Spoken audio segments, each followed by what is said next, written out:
कोकणातील प्रत्येक घडामोडींचे लाईव्ह अपडेट पाहण्यासाठी आताच कोकण कट्टा न्यूजच्या सर्व सोशल मीडियाच्या प्लॅटफॉर्मला लाईक, फॉलो आणि सबस्क्राईब करा। मुंबई गोवा महामार्गावर सातत्याने गॅस टँकर अपघात घडत आहेत। गेल्या 2 ते 3 महिन्यांमध्ये असे अपघात घडलेले असून मुंबई गोवा महामार्गावर हातखांबा येथील शाळेजवळ सोमवारी रात्री सुमारे 11:15 वाजता एक गॅस टँकर पुलावरून खाली कोसळल्याची गंभीर घटना घडली। रात्रीच्या सुमारास हा मोठा अपघात घडलाय। या अपघातामुळे दोन्ही बाजूंची वाहतूक पूर्णपणे ठप्प झालेली असून नागरिकांमध्ये चिंतेचे वातावरण आहे। अपघाताची माहिती कळताच पोलीस प्रशासन आणि सुरक्षा यंत्रणांनी घटनास्थळी धाव घेऊन आवश्यक त्या उपाययोजना तात्काळ सुरू केल्या। याचाच भाग म्हणून काही नागरिकांना देखील सुरक्षेसाठी स्थलांतरित करण्यात आलं। अपघातग्रस्त टँकरमधील गळती सध्या नियंत्रणात आली असून परिस्थितीही आटोक्यात असल्याचं प्राथमिक वृत्त आहे।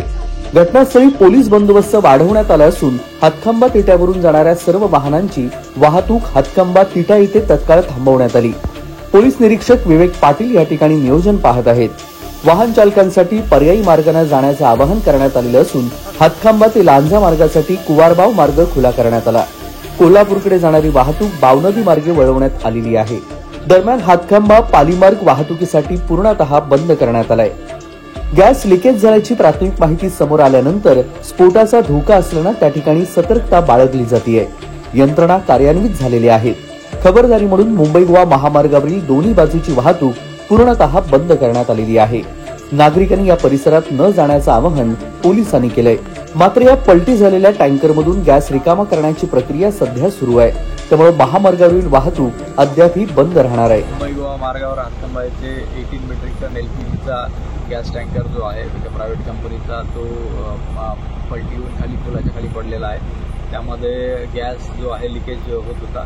तर MIDCची टीम, जिल्हा प्रशासन, जिल्हा पोलीस दल यांनी योग्य रीतीने परिस्थिती हाताळून जी MIDCची रेस्क्यू टीम आहे त्यांनी तात्पुरता तो गॅस टँकरचं लिकेज ते बंद करण्यात आलेला आहे आणि ERV व्हेकल जी आहे रेस्क्यू ती येणार आहे। त्याच्यानंतर तो गॅस त्याच्यात ट्रान्सफर करण्यात येईल। तोपर्यंत जिल्हा पोलीस दलाने दोन्ही बाजूची ट्रॅफिक आम्ही डायव्हर्ट केलेली आहे। MIDC ची टीम सध्या घटनास्थळी उपस्थित आहे। जिल्ह्याचे कलेक्टर सुद्धा इथे उपस्थित होते आणि त्यांनी योग्य ते मार्गदर्शन केलेलं आहे। माननीय पालकमंत्र्यांना सुद्धा आम्ही माहिती दिलेली आहे, ते वेळोवेळी याची माहिती घेत आहेत।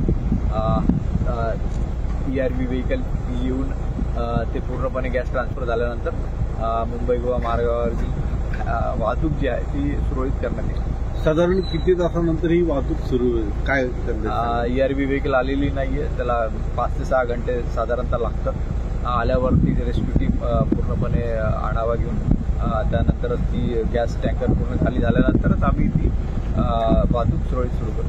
सर, असं एक समजतं की इथल्या रहिवाशांना आजूबाजूच्या स्थळावर हलवलं गेलं, गावातल्या लोकांना इथून हलवलं गेलेलं आहे, कारण गॅस टँकर जो आहे तो डेंजरस आहे। ब्लास्ट झाल्यानंतर गावकऱ्यांच्या जीवाला धोका असू शकतो, त्यामुळे त्यांना इथून सुरक्षित स्थळी हलवण्यात आलेलं आहे। हा गॅस टँकर रत्नागिरीकडून गोव्याच्या दिशेने निघालेला होता। त्याचवेळी रस्त्याचा अंदाज न आल्यानं अवघड वळणावरती हा अपघात झाल्याचा प्राथमिक अंदाज वर्तवला जातोय। सुरक्षेचा उपाय म्हणून 30 ते 40 घरातील नागरिकांना आजूबाजूच्या हॉटेलमध्ये आणि सोबतच निवळीपर्यंत हलवण्यात आल्याची माहिती कळतीये। सोबतच वाहतुकीसाठी पर्यायी मार्गाचा वापर करण्याचं आवाहन देखील करण्यात आलंय। घटनास्थळी पोलिसांसह आपत्कालीन बचाव पथक देखील दाखल झालेली असून परिसराला संरक्षित करण्यात आलंय। खबरदारीचा उपाय म्हणून प्रशासनानं मुंबई गोवा महामार्गावरील दोन्ही मार्गावरील वाहतूक तत्काळ थांबवली। वाहनं इतर पर्यायी मार्गाने वळवण्याचं काम सध्या सुरू आहे। या सगळ्या घटनेचे तात्काळ गांभीर्य लक्षात घेऊन जिल्हा पोलीस अधीक्षक नितीन बगाटे हे पोलीस यंत्रणा आणि सुरक्षा यंत्रणेचा फौजफाटा घेऊन घटनास्थळी रात्री दाखल झाले। टँकरमधील लिकेज होत असलेल्या गॅसच्या ठिकाणी पाण्याचा मारा करण्यासाठी 3 ते 4 बंब घटनास्थळी रात्री दाखल झाले। यामध्ये नगर परिषद, MIDCच्या अग्निशमन दलाचे बंब देखील दाखल झाले। जिल्हा पोलीस अधीक्षक नितीन बगाटे यांच्यासोबत अप्पर जिल्हा पोलीस अधीक्षक बाबूराव महामुनी, स्थानिक गुन्हा अन्वेषण शाखेचे नितीन ढेरे, रत्नागिरी शहर आणि रत्नागिरी ग्रामीणचे पोलीस ठाण्याचे अधिकारी आणि कर्मचारी देखील रात्री उपस्थित होते। तेजस बोरगरे, कोकण कट्टा न्यूज, रत्नागिरी।